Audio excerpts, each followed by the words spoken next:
Voilà, nous sommes de retour sur le plateau de Midi chez nous. Nous l'annoncions, nous sommes en compagnie de Monsieur Augustin Cassi. Il est artiste plasticien. Eh bien, le thème qu'on développe aujourd'hui, c'est l'éducation, c'est plutôt l'importance de l'art dans le développement intellectuel de l'enfant. C'est cela. Ok. Encore une fois, bienvenue, ça va? Oui, ça va, merci. Ça va très bien. C'est pas la première fois qu'on Ah vous non, reçoit sur ce pas plateau, du ça tout. fait la deuxième fois, il y a 2 ans. La deuxième fois, oui. Oui. D'accord.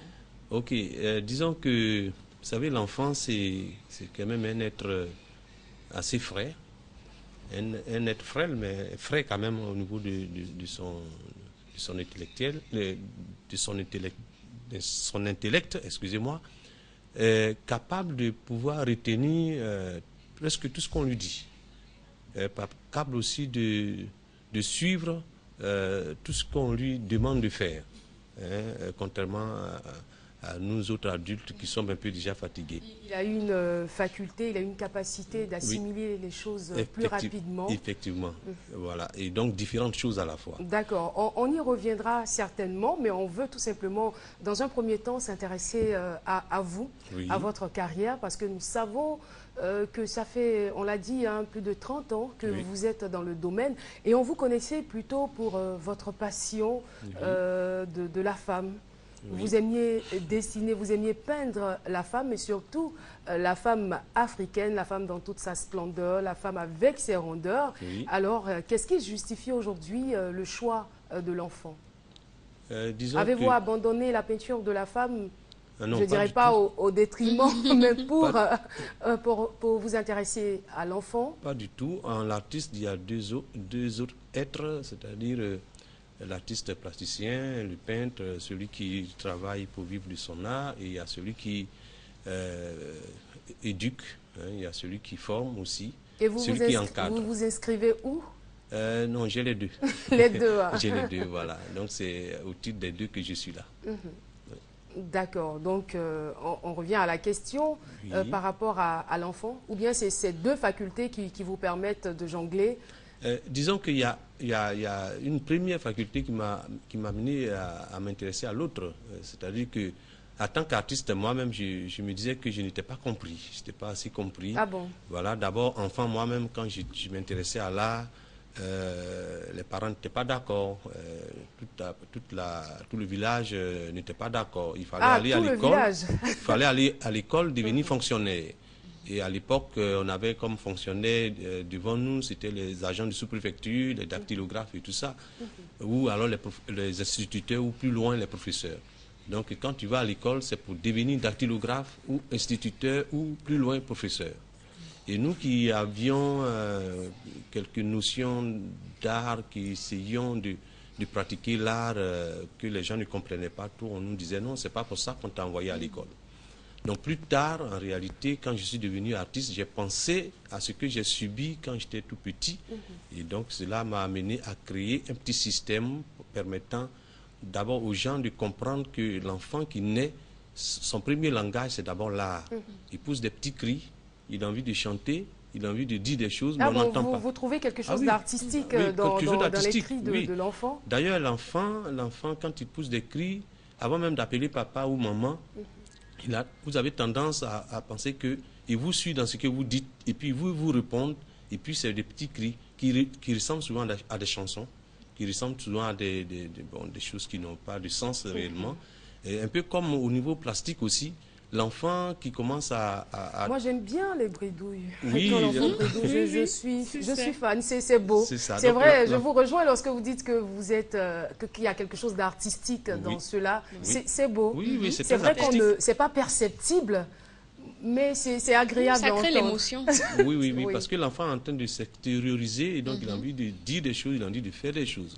Avant que l'enfant n'écrive A, vous allez voir que, comme vous le disiez tout à l'heure, si vous lui donnez un crayon, il va commencer à faire des choses comme ça, dans tous les sens. Donc, dès que vous donnez des couleurs, il est friand des couleurs, donc il va les utiliser, il va gribouiller un peu partout.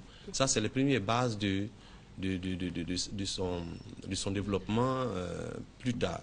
Donc, après, quand il faudra écrire A, il faut donc utiliser ce qu'on appelle les agents graphiques. Parce que tout ce que l'enfant faisait au départ, ce sont des agents graphiques. On les appelle les archures. Vous voyez, les archures, ce qui va dans tous les sens. Et donc l'enfant va utiliser une archure pour essayer de former un autre agent graphique qui est le C. Vous voyez, qui est le C. En fait, c'est une courbe, tout simplement. Après, il va utiliser un autre agent graphique qui est un peu comme le I, et puis il va former son A.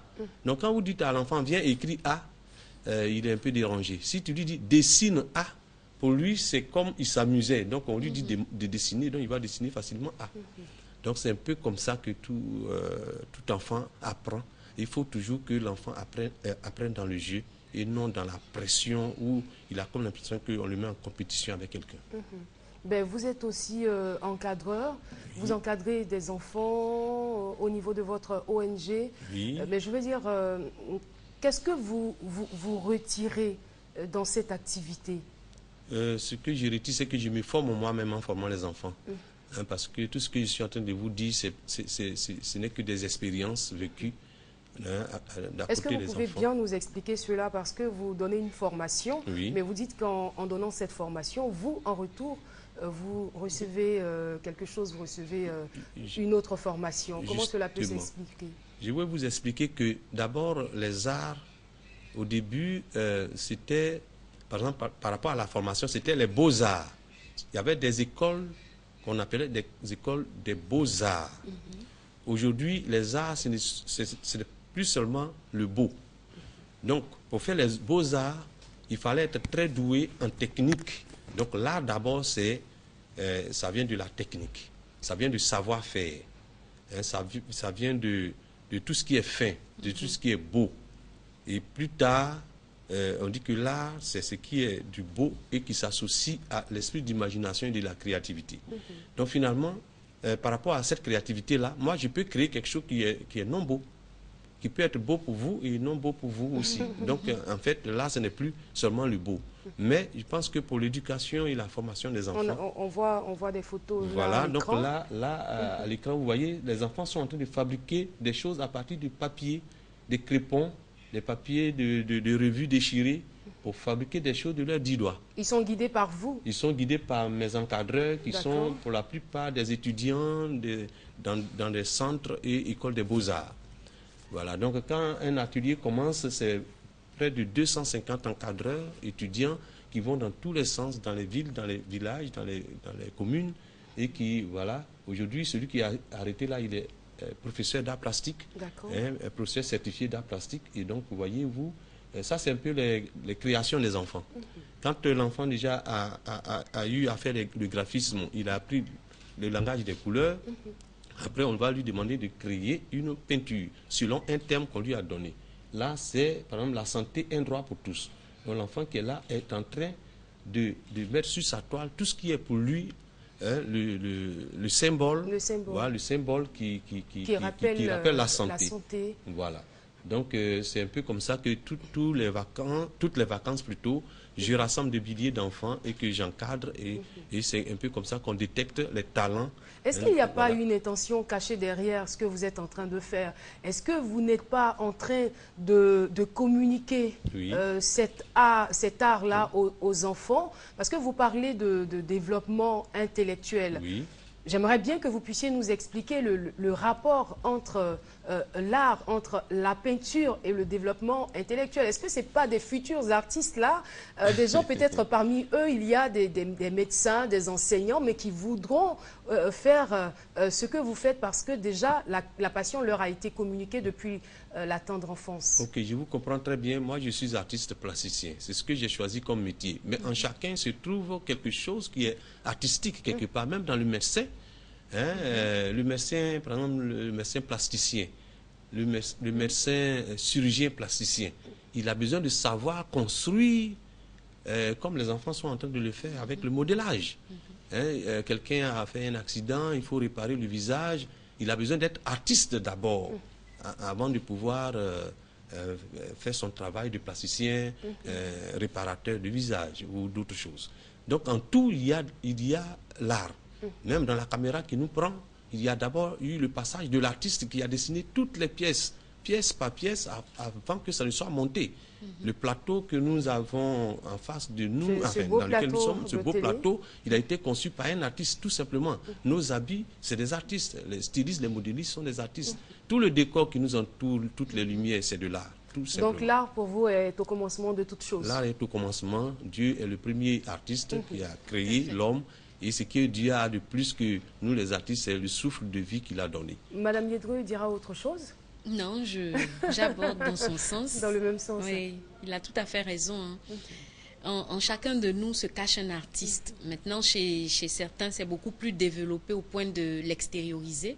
Et puis, chez d'autres, ils font des gestes quotidiens pour lesquels ils n'ont pas l'impression d'être artistes, mais en réalité, ils sont artistes. Voilà. Mais l'art dans le développement intellectuel de l'enfant, vous êtes aussi artiste parce que décoratrice et vous avez des enfants. Comment vous arrivez à faire le lien?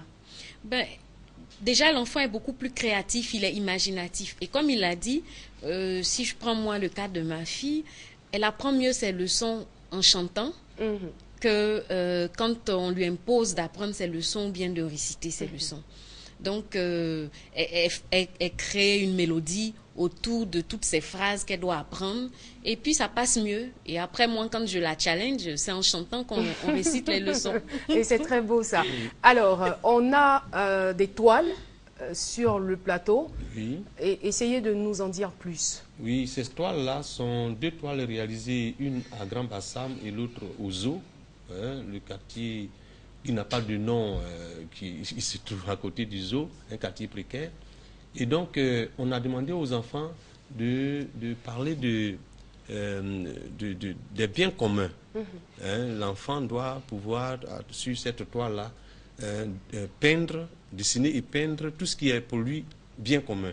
Donc, quand vous regardez, vous allez voir, il y a des maisons, il y a des bonhommes, il y a des routes, il y en a qui ont mis des églises, quelque part d'autres. Donc, ce sont des tableaux réalisés par des enfants. C'est des tableaux réalisés par des enfants.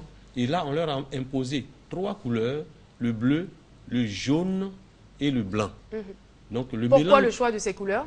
Bon, c'était un exercice, parce qu'il fallait qu'on fasse, des fois on fait de la monochromie, de la quadrichromie ou alors la trichromie. Donc, je crois que c'est tout ça qui nous a amené à demander aux enfants, prenez les 3 couleurs et exprimez-vous. Donc, l'œuvre est assez abstraite, mais en fait, il y a des éléments de la figuration. Il y a des éléments, des collages qui sont à l'intérieur, mais qui font que aussi l'enfant, en s'exprimant, essaye d'aller tirer au plus profond de son imaginaire pour essayer de s'exprimer, de faire comprendre ce qu'il veut dire. Voilà. Alors, au sorti d'une telle ou d'un tel atelier, je veux dire, quel changement on constate dans la vie de ces enfants? Le changement, c'est que l'enfant qui en général fait de l'art, quand il est en classe, il va participer. Parce que quand il est dans nos ateliers, on lui dit que, en fait, on va te dire des choses, on va te dicter des choses. Mais ce qui importe, c'est ce qui sort de toi. Il vaut mieux faire sortir des choses de toi qu'on puisse corriger, qu'on puisse canaliser, que accepter tout de l'autre. Parce qu'en acceptant tout de l'autre, on peut ne pas être en train de faire la meilleure des choses. Parce que de toute façon, l'enfant, il est libre. C'est pourquoi il s'exprime plus facilement au début. Après, sur la contrainte des multiples leçons, à partir de 8, 10, 12, il va essayer de se... il est gêné parce qu'il pense que tout ce qu'on va lui dire, et tout ce qu'il va dire, on va lui dire que c'est pas bon. Donc, il ne le dit pas. Et vous donc allez il s'exprime, il arrive à s'extérioriser. Voilà, donc plus tard, quand il va avoir une personnalité qui va commencer à faire ressortir ce qu'il a en lui. Donc dès le départ, si on lui demande de pouvoir apprendre à s'extérioriser, il va mieux se comprendre lui-même et comprendre l'autre. Et en classe, il va mieux participer aux leçons. D'accord, voilà. D'accord. Donc là, bon, j'essaie de comprendre, hein, c'est-à-dire pour un enfant qui est introverti, un enfant qui est timide, l'art peut l'aider. Peut l'aider à se réveiller. À se réveiller. Et si c'est le contraire, si l'enfant est par exemple turbulent, est-ce que ça ne le rendra pas encore plus turbulent? Ah non, non, non, ça ne le rendra pas encore plus turbulent. Imaginez-vous une toile blanche qui est là devant un enfant. Et puis on lui dit, par exemple, protéger l'environnement, c'est me protéger. C'est vrai qu'il a étudié le graphisme, les couleurs. Maintenant, il a un combat à mener sur sa toile qui est blanche. Donc là, même s'il était turbulent, il va d'abord s'asseoir et puis essayer de voir toute sa surface et penser au premier jet de couleur, au premier trait qu'il doit apporter. Non, ça va le calmer de toute façon. Et puis de toute façon, quand il va regarder, c'est pas la compétition, mais quand il va regarder les autres qui sont avec lui, tout le monde est concentré pour sortir quelque chose qui va expliquer après. Donc, automatiquement, il va se calmer. Donc, ça calme ses ardeurs, ça le canalise. Voilà. Et au fur et à mesure qu'il fait ça, il va se trouver que peut-être que c'est la peinture qui lui plaît, peut-être que c'est la fabrication d'objets qui lui plaît. Et donc, à chaque fois que tu vas lui donner soit la peinture ou bien ces objets à fabriquer, ça va toujours le calmer. Et avec le temps, vous allez voir qu'il va être vraiment à un niveau assez appréciable. Ah, c'est très intéressant et c'est surtout bon à savoir tout cela. Alors, on va essayer de revenir à vous. Oui. Aujourd'hui, votre actualité, c'est quoi? C'est vrai que vous vous intéressez de plus en plus aux enfants, on va dire. C'est certainement le pépé ou peut-être le père, la fibre paternelle qui s'exprime. Oui. Mais je vais dire, aujourd'hui, qu'est-ce qu'on retient de vous?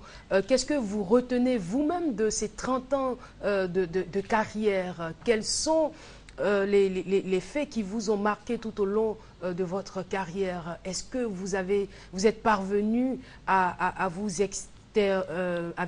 pardon, je veux dire qu'au niveau de l'international, voilà, parfois les mots se chevauchent comme ça dans la bouche et on a des difficultés, même quand c'est notre métier, mais on nous le concède parfois.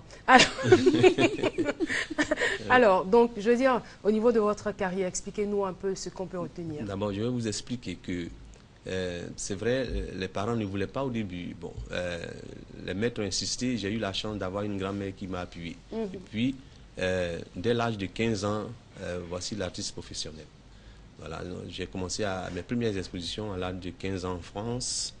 Et puis après, je suis revenu ici pour faire mon exposition individuelle, personnelle en 1987. Et depuis, ça ne s'est pas arrêté. J'ai fait pratiquement le tour de l'Europe, les États-Unis. Je pourrais dire presque tous les pays africains où j'ai été. D'ailleurs, c'est pour cela que j'ai créé cette petite fondation-là qui essaie de diffuser un peu ce que j'ai connu moi-même comme difficulté, mais aussi comment je me suis en sorti. Comment, à l'âge de 15 ans, je deviens professionnel et je me débat pratiquement parce que je n'ai pas eu la chance d'avoir beaucoup de professeurs à mes côtés parce que moi, j'ai fait un centre de peinture au lieu de faire l'école des beaux-arts. Et plus tard, je me suis retrouvé, par exemple, dans une grande école, une école prestigieuse aux États-Unis qu'on appelle Howard University. Et j'étais vraiment, en tant que quelqu'un qui devrait dire son savoir et dire ce qu'il connaît à ces éminents chercheurs, à ces éminents étudiants de cette université. Et alors, à ce moment, je me suis dit, ah, voici l'enfant d'Asumukro. C'est-à-dire, Asumukro, c'est mon village. Et donc, quand je réfléchissais un tout petit peu, c'est dans la commune de Mbato. D'accord. Donc, quand j'ai réfléchi un tout petit peu, je me suis dit, mais attends, donc c'est ce que Dieu m'a dit de faire. J'aurais pu suivre quelqu'un et me perdre. Et donc, avec le temps, quand j'ai rencontré, par exemple, M. James Kouré et James Soura. Il y a Soro Lidi qui me fait signe que c'est le village de M. Tano. Oui, monsieur, Tano, il est voisin notre à réalisateur. Moi, il vient de Djakadjokro. Ah, d'accord. Dans la commune de Mbato. Voilà, donc plus tard, quand j'ai rencontré M. James Soura, qui est aussi peintre et aujourd'hui inspecteur général au ministère de la Culture, il m'a dit, tu sais, toi, tu as eu de la chance parce qu'on ne t'a pas mis dans une bouteille. Ah oui, tu as de la chance parce qu'on ne t'a pas mis dans une bouteille. Qu'est-ce qu'il appelle bouteille? Justement. C'est tous les enseignements reçus. Il faut suivre tout ça à la lettre. Et donc, souvent, tu n'as pas le temps de dire ce que toi-même tu veux. Tant que tu ne vas pas jusqu'au doctorat, en général, tu ne dis pas ce que tu as envie de dire. Même dans les écoles, l'étudiant n'a pas le droit de signer son œuvre. Et moi, très tôt, à 15 ans, je signais mes œuvres et je défendais mes thèses. Déjà. Voilà, donc vous voyez un peu la chance que j'ai eue. Et donc pour dire qu'en faisant ce métier-là, ça ne m'a pas fait le plus pauvre du village, ça ne m'a pas fait le plus pauvre du pays. On ne vous a pas mis dans une bouteille en tout cas. Pas non plus. Et ça m'a permis de travailler tôt, ça m'a permis d'avoir de l'expérience et aussi de et faire d'autres choses. Et ça vous a certainement responsabilisé. Responsabilisé, ça m'a permis de faire d'autres choses à côté de l'art qui me nourrit. Et donc, aujourd'hui, j'ai pu quand même essayer, par mon expérience personnelle, faire en sorte de pouvoir encadrer, et même des artistes qui sortent des beaux-arts. Voilà, je les prends en stage. Et eux aussi, même dans les pays qui nous entourent, les pays qui n'ont pas eu la chance d'avoir des écoles d'art, j'arrive à installer, par exemple, des petits ateliers comme ça, et ce qui fait que nous entretenons depuis près de 17 ans maintenant, les enfants, les jeunes qui ont envie de faire de l'art, quitte à orienter après. Mais il faut retenir aussi que notre but, ce n'est pas que tout le monde devienne des artistes, mais que tous aient un esprit d'imagination et de créativité. Ah, c'est très important. C'est très important. Madame Yedreux, un commentaire après tout ce qu'on a entendu? Ben, je suis ravie. Je suis ravie et ça me fait plaisir de voir qu'il y a des personnes qui continuent d'encadrer les enfants dans ce domaine-là et qui leur permettent de s'exprimer et puis d'être des personnes complètes. Voilà, parce qu'on a beau dire, quand on manque un peu de fibre artistique, il y a un petit équilibre qui n'est pas tout à fait... Oui. On est un peu limité. On est un peu limité. On est un peu limité. Et voilà. Monsieur Augustin Kassi, nous sommes au terme de notre entretien. Qu'est-ce qu'on doit retenir? Ce qu'on doit retenir, c'est que les arts et surtout l'artisanat en général, est source de richesse pour nos nations. Vous voyez, il y a des grands magasins, je ne dirais pas de nom, et quand vous y entrez, vous avez l'impression que tout est beau, vous avez envie de tout acheter. C'est de l'artisanat, tout simplement, de l'artisanat raffiné. Vraiment, que nos autorités, que les parents qui ont des enfants, pensent dans la formation des enfants, pensent à les intéresser à tout ce qui est fabrication d'objets, objets utilitaires, objets usuels ou alors objets décoratifs tout simplement. C'est aussi une source d'enrichissement pour nos nations. Pour terminer aussi, vous savez que ces derniers temps, on nous fait savoir que le Nigeria est plus riche que l'Afrique du Sud. De par quoi? De par les films que les Nigériens ont commencé à faire sortir. Donc c'est leur art qu'ils ont commencé à valoriser. Et du coup, ça leur donne beaucoup de moyens financiers et aussi beaucoup de moyens de se faire connaître. Tout à fait. Donc, vraiment, j'invite tous les parents et aussi nos autorités à jeter un regard sur le développement artistique et culturel dans son ensemble, afin que beaucoup de jeunes qui sont dans les quartiers, qu'on pense qu'ils ne valent rien, en fait, ce sont des artistes qui sont là, qui ne demandent que des endroits, des ateliers dans lesquels il faut les envoyer pour apprendre en 3-4 ans. Le jeune, il a son petit métier en main. Je vous remercie. Et comment est-ce qu'on peut vous joindre pour accéder à votre fondation et voir aussi non seulement les œuvres des enfants, mais aussi vos œuvres? Effectivement, je suis au 22 52 27 81, le fixe de la fondation, et le 07 95 02 55. On aura encore plaisir à vous retrouver certainement une autre fois pour redécouvrir à nouveau ces belles femmes que vous peignez. Merci beaucoup. En tout cas, merci d'être venu sur notre plateau. C'était donc Augustin Kassi, artiste plasticien. Nous avons parlé aujourd'hui de l'importance de l'art dans le développement intellectuel de l'enfant. Comme nous savons si bien le faire, nous vous accompagnons avec une plage musicale. On se retrouve pour la suite de cette émission.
Voilà, nous sommes de retour sur le plateau de Midi chez nous. C'est la deuxième partie de cette émission. Christelle Yedreux est notre consultante. Madame Christelle Yedreux est conférencière, ingénieure marketing et décoratrice. Alors, Christelle Yedreux, le thème aujourd'hui, pour ou contre la correction dans l'éducation des enfants. On va essayer de situer le contexte. Quand on parle de correction dans l'éducation de l'enfant, à quoi fait-on allusion? En général, on fait allusion de façon générale à une punition. À une punition qui peut être physique, qui peut correspondre également à une privation, qui peut correspondre à une sanction. Est-ce qu'il n'y a pas une petite différence entre correction et punition? Parce que quand on entend correction tout de suite, oui, c'est vrai ça que fait quand on dit bâton, ça fait un peu chicotte, ça fait un peu bâton, parce que bon, c'est l'élément le plus courant qu'on a l'habitude de voir. Voilà, mais je veux dire, de façon large, il y a un peu tous ces éléments-là. Quand on parle de correction d'un enfant, il ne faudrait pas qu'on se limite seulement à la chicotte, au bâton. Voilà. Il y a la privation, il y a des punitions, il y a plusieurs éléments qu'on peut mettre dans cet aspect de correction. C'est vrai qu'en Afrique, en général, c'est correction, c'est bâton, c'est chicotte. Corriger. Tout de suite. Tout de suite, tout de suite, voilà. Mais voilà, effectivement, aujourd'hui, on s'interroge sur l'importance de cette correction au sens large, comme je viens de le dire, dans l'éducation de nos enfants aujourd'hui. Voilà. Alors, on va pas tourner autour du pot, hein, on va aller droit au but. Comment on doit corriger un enfant? Bon, déjà même avant de parler du comment, je voudrais revenir un peu sur l'importance de la correction. Mais de toute façon, on va en et parler. Voilà. Et il faut savoir qu'un enfant, dans son parcours, dans l'éducation qu'on donne à un enfant, c'est un volet qu'on ne peut pas occulter. C'est clair. C'est un volet qu'on ne peut pas occulter. Maintenant, en fonction du type d'enfant qu'on a, en fonction de l'âge aussi, il y a différentes façons de corriger un enfant. En fonction de l'âge, à partir de quel âge doit-on commencer à corriger un enfant? Mais moi, je dirais dès la naissance, la naissance, parce que quand c'est pas trop tôt, ça? Non, c'est pas trop tôt, parce que de 0 jusqu'à 6 ans, c'est vraiment la phase où l'enfant est malléable, où on peut encore lui inculquer des bases, des valeurs. C'est vrai qu'on a l'habitude d'entendre que l'éducation de l'enfant se fait avant l'âge de 7 ans. Oui, parce que c'est à ce moment-là où il est un peu plus réceptif. Après 7 ans, il commence à se forger sa personnalité. Mais il faut qu'en se forgeant sa personnalité, il puisse intégrer ses valeurs de départ. Parce qu'il y en a, c'est après, qui veulent corriger quand l'enfant a 8 ans, 9 ans, 10 ans. Mais il a pris des habitudes de 0 jusqu'à 8 ans. Et ce n'est pas du jour au lendemain qu'on peut faire changer les choses. En plus, il y a sa personnalité qui s'est forgée et donc qui rend encore plus complexe l'exercice. Voilà. Ce qui veut pas, ça ne veut pas dire qu'un enfant de 8 ans ne peut pas être corrigé, non. Mais, je veux dire, ça devient beaucoup plus compliqué et quand c'est comme ça, on assiste à cette panique-là qui fait que maintenant, la correction se limite soit à la chicotte, voilà, ou bien on se dit, oui, peut-être c'est quand on va lui faire mal que il va comprendre, mais c'est pas toujours ça la solution. Mais la chicotte intervient à quel moment au juste? Ben, comme je dis, peut-être 1, 2 ans, la petite fessée. Parce que quand on dit chicotte, là, moi je vois le bâton. Parce qu'il ne faut pas correction, chicotte et maltraitance. Voilà, il ne faut pas confondre chicotte et puis maltraitance. Voilà. Parce qu'à partir de 1 an, vous allez voir, votre enfant va commencer à faire ce qu'on appelle un peu des caprices. C'est clair. Il va mordre ou bien cracher sur les grandes personnes. Ou peut-être ou bien pincer, griffer. Mais ce sont des choses qu'on corrige. Donc, juste une petite tape sur la main quand il le fait pour dire « Ah, ça ne se fait pas ». On ne dit pas de frapper. C'est sur laquelle des mains? C'est la main qui a tapé? La petite main qui a tapé. Okay. Voilà, la petite main qui a tapé ou bien une petite Mais dans quel fessée. objectif on le fait? Juste pour lui dire que ça ne se fait pas. Mais en lui disant, ce qui est important aussi, c'est que quand on donne une correction à un enfant, il faut toujours que l'enfant sache pourquoi on le tape. C'est-à-dire, même quand il a 1 an? Même quand il a 1 an, ils comprennent les enfants. On vous dit que les bébés sont des manipulateurs. Donc, vous comprenez bien qu'à 1 an, ils savent bien. Donc, ils comprennent.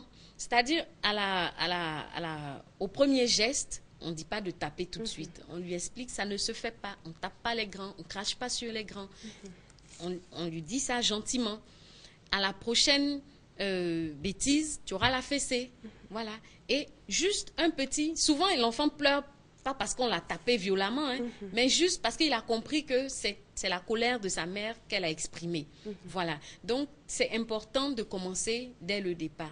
C'est vrai que de plus en plus, avec l'occidentalisation de nos sociétés, on a tendance à dire non, faut pas taper l'enfant, faut pas le corriger. Mais est-ce qu'on a tort de réagir de la sorte? Parce qu'on se dit que sa faculté de compréhension n'est pas encore bien formée. Mais pourquoi on doit le taper à tort et à travers? Non, comme je l'ai dit, c'est vraiment pas à tort et à travers qu'il faut le faire. Mais on le voit ici on a eu des corrections, voilà. On le voit jusqu'à présent dans certaines éducations africaines. Dans certaines éducations africaines, dans certaines cultures.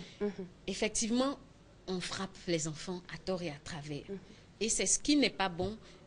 On va remarquer que ces enfants qui ont été frappés de façon désordonnée deviennent, au contraire, s'endurcissent dans le mal, s'endurcissent dans ce qu'il ne faut pas faire. Parce qu'à un moment donné, ça n'a plus aucun effet. L'enfant s'endurcit intérieurement. Il se dit, de toutes les façons, tout ce qu'elle peut me faire, c'est me taper. Ça ne va plus rien me faire. Et puis, il apprend à encaisser la douleur. Donc, du coup, le résultat que vous voulez avoir en lui donnant la correction n'a plus de sens. Ça ne fait même plus effet. Voilà. Et il se rebelle, au contraire, contre vous. Et en fait, il fera tout pour vous énerver. C'est-à-dire tout ce que vous n'aimez pas, juste pour vous contrarier. Voilà. Ça provoque un effet contraire. Alors que quand la correction est donnée dans le sens de faire comprendre à l'enfant qu'il ne faut pas agir de telle ou telle façon, à un moment donné, l'enfant prend conscience et il évite de faire ce pourquoi il a reçu cette correction-là. Voilà. Et c'est pour ça que je dis, aujourd'hui, on est dans un système qui occidentalise un peu tout. Non, faut pas, mais je pense que tout doit être question de mesure. Parce que nous avons quand même des valeurs qui sont le respect des personnes âgées ou des adultes ou des aînés. Et ce sont des valeurs, à force de vouloir être plus occidentaux que les occidentaux eux-mêmes, que nous perdons. On se retrouve dans des... Moi, j'aime bien prendre cet exemple-là. Nous, on a reçu la correction. Pourquoi? Parce qu'à votre avis, l'enfant africain doit être éduqué différemment de l'enfant européen? Je ne dirais pas différemment. Je dirais en tenant compte de nos valeurs. Monsieur l'a dit tout à l'heure, nous avons des valeurs qui sont propres à nos cultures. Il ne s'agit pas de les perdre au détriment de l'occidentalisation. Il y a du bon dedans. Et c'est toujours bon pour un enfant de développer cet esprit de respect, de valeurs importantes. Le respect, par exemple, des aînés. Des aînés. On peut ne pas être d'accord, mais même manifester son désaccord dans le respect. Voilà. Aujourd'hui, on voit des enfants qui se permettent d'insulter leurs parents en public ou bien de manquer de respect. Manifester, je veux dire, du respect pour ces valeurs, mais ce n'est pas toujours que les parents acceptent cela, même quand c'est fait dans le respect, comme vous l'avez dit. Oui, c'est ce que je veux dire. Accepter ou bien le manifester, c'est autre chose. L'accepter aussi, c'est autre chose. Ça dépend de l'environnement, ça dépend du type de problème dont vous êtes en train de parler. Mais, je veux dire, quand moi, je sais que j'ai un désaccord ou bien j'ai quelque chose, un désaccord vis-à-vis d'une personne qui est beaucoup plus âgée que moi, je n'attendrai pas d'être en public ou bien de lui répondre du tic au tac. Je vais trouver une formule pour lui faire comprendre que je n'ai pas apprécié. Je vais soit aller voir cette personne en aparté, soit prendre quelqu'un qui puisse m'appuyer dans ma démarche et puis dire que vraiment tu as frustré la petite, voilà. Mais je veux dire, aujourd'hui, on assiste à des scènes qui ne sont pas du tout, comment je vais dire ça, qui ne sont pas du tout agréables et qui dévalorisent même nos sociétés. Où on assiste à des jeunes qui manquent de respect, mais de façon c'est-à-dire sans aucun remords, en public, comme ça, à leurs parents, soit par leur comportement, parce que manquer de respect, ce n'est pas seulement dans la parole, mais par l'attitude, donc par le comportement, par la façon de s'exprimer. Une grande arrogance, une grande insolence, par ces manières, juste par l'attitude, la mimique et tout, bon... regarder, toiser les gens de haut en bas. Bon, je veux dire, tout ça, ça fait partie de l'éducation de base. On a laissé passer des choses, et puis après, souvent nous-mêmes, on est surpris. On joue les surpris, mais on sait très bien d'où ça part. Et c'est pour ça que c'est important de corriger, parce que quand on parle de correction, c'est corriger, rectifier le tir. Voilà. Et comme je l'ai dit, on n'est pas obligé, en fonction de l'âge de l'enfant, c'est pas toujours la chicote. Ça peut être des privations. Il faut toujours agir sur la corde sensible de l'enfant. Mais à partir de quel âge on peut bannir la chicote? Bon, je me dis, enfin... À chez moi, je dirais, oui, même à partir du moment où l'enfant est un peu plus raisonnable. D'accord. C'est-à-dire, on peut discuter avec l'enfant, on peut faire comprendre par un raisonnement logique certaines choses. Le tout petit, lui, il faut juste lui dire, parce que lui, il ne comprend pas pourquoi tu lui dis, on ne fait pas ça aux grandes personnes, ça ne se fait pas. Donc, c'est juste en le faisant ou bien en lui disant, la prochaine fois que tu te pinces, ou bien il y en a même qui ripostent, mais pas en pinçant fort. Ils font pour dire, ah, mais c'est agréable ce que tu fais. Donc, en fait, il reprend, il comprend par cela. Mais quand l'enfant commence à être raisonnable, à avoir vraiment de la logique dans les idées, on échange. Et si ça ne change pas, la punition, ça peut être une privation de sortie, ou bien de fête, ou bien de plein d'autres choses. Donc, il y a différents moyens de le faire. Comme je le disais, c'est un sujet important et sensible. On y reviendra la semaine prochaine. Voilà, ils sont nombreux les enfants qui nous suivent parce qu'ils sont pour la plupart en congé. Et puis nous profitons pour souhaiter bonne chance à tous ces jeunes qui passent présentement le bac. On espère que les choses vont bien se passer. Madame Yedreux, merci d'être venue nous entretenir sur ce sujet. On se donne rendez-vous donc la semaine prochaine. Un contact le 08 25 79 38. Pour ou contre l'éducation, sinon la correction dans l'éducation de l'enfant, on aura donc la suite de ce sujet la semaine prochaine. On accompagne Madame Yedreux avec une variété musicale avant bien sûr de recevoir nos invités des rendez-vous. À tout de suite.